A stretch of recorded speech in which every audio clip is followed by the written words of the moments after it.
Stéphane Benoît me pose la question ici. En fait, il dit qu'il fait 60 000 km par année et qu'il garde ses voitures en moyenne jusqu'à 500 000 km au total. Donc, c'est quasiment un demi-million de kilomètres avant de changer de véhicule. Puis là, il veut savoir qu'est-ce qu'il doit choisir entre une Odyssey Touring de Honda, tous les modèles 2013 en passant, une Sienna XLE 4 roues motrices de Toyota, ou encore la Quest LA, ou plutôt LE de Nissan 2013. Écoutez, moi, je pense que j'irais carrément vers une Honda Odyssey.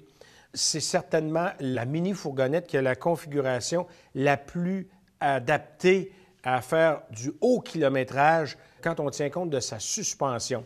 La configuration de la suspension d'une Honda Odyssey permet d'avoir une stabilité routière que vous n'aurez pas chez les concurrentes.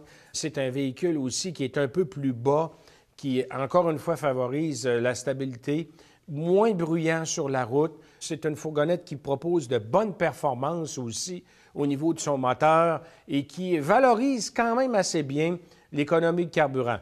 Bien entendu, une Sienna, c'est très près, mais quand on pense à la configuration des suspensions, là, je vous le dis tout de suite, chez Honda, on a un pas d'avance par rapport à Toyota.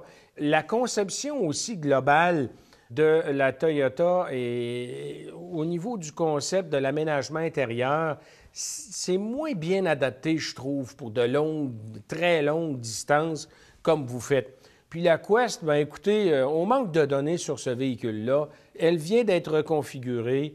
On n'a pas encore assez de recul pour faire quelque appréciation que ce soit, surtout que son design est assez peu orthodoxe. Alors, on se pose la question, est-ce que ça va rester de même encore longtemps? Donc moi, quand on parle de 500 000 km, là, on niaise pas avec la POC, comme on dit, et puis on y va avec quelque chose de très sûr, Honda Odyssey.